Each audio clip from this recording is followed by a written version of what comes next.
Normally I would not recommend cleaning your coins, but when they look this bad, what are you going to do? Hurt them even worse?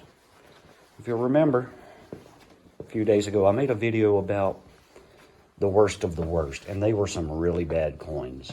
So bad I was going to send them back to the bank because you can't read the date or the mint mark. Well, today we're going to look at them again because I made the command decision last night to clean them. These are the worst pennies I've ever seen. They're obviously pennies, but that's about all you can tell about them. And here's what they look like today. They're a little bit better. Some of them you can read the mint mark and the date. Let's dig into them, see if they look any better.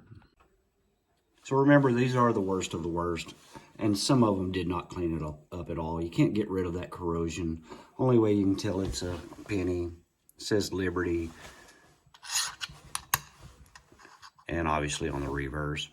But, okay, sometimes cleaning doesn't work, and the next, 4 or 5, you'll see that. But then it'll get better, I promise. Again, another one. You can just barely make out the outline of Abraham Lincoln on this guy. So we know it's a penny, but again, the corrosion did not come off. So here we're starting to get a little bit better. You can definitely tell it's a penny, and you can almost make out the date. I'm going to zoom in here just a tad, see if we can see it.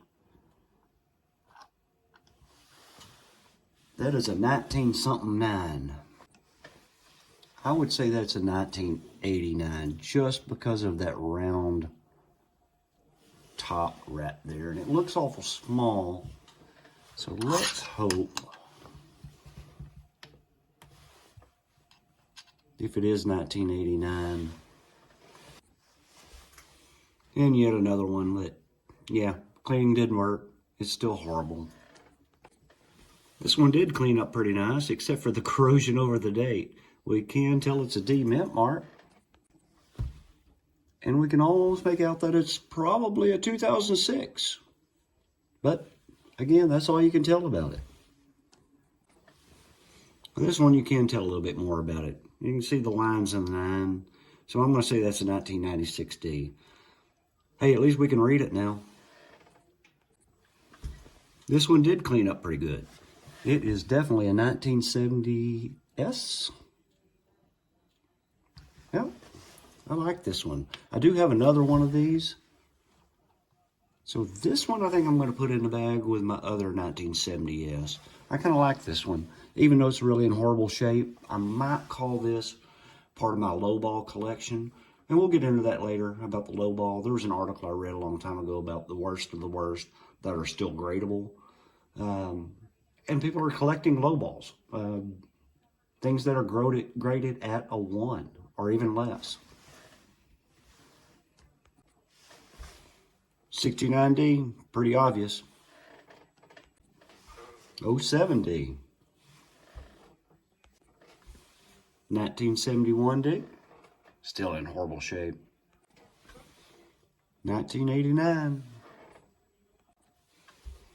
1985. 2006. Another 1989D. That one might even be a small date.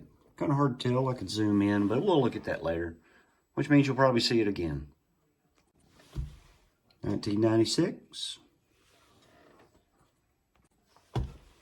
1979. I'm pretty sure that is a 2006. Yep, 2006D. 2005D. Another 2006D. I have to zoom in on this one so you can see it a little closer, but that is a 2010. Probably a D. A little hard to see, but I will zoom in so you can see it. This is definitely a 1998.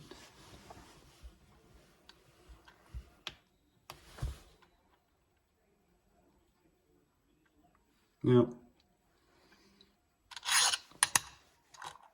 Too bad it's all corroded. but it is definitely not a wide AM. Still a neat looking coin. And these next three, yeah, these are my parking lot coins.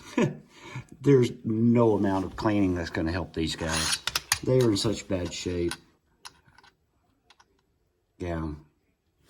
You're never going to tell the dates on these. Unfortunately. So most of these, what I'm going to do is stick them back in the bank. Some of them I'll add to my collection. And we'll probably look at them again later. So what I wanted to get at with this video is that clean coins, if they're absolutely horrible, you can't even read the date or the mint mark, might as well clean them. It can't hurt them any worse. And most of these coins, I'll probably catalog them, put them back in my collection. We'll probably see them again later. And the ones you really can't tell, yeah, those still got to go back to the bank. Anyway, thank y'all for watching. Hopefully the next video will be better.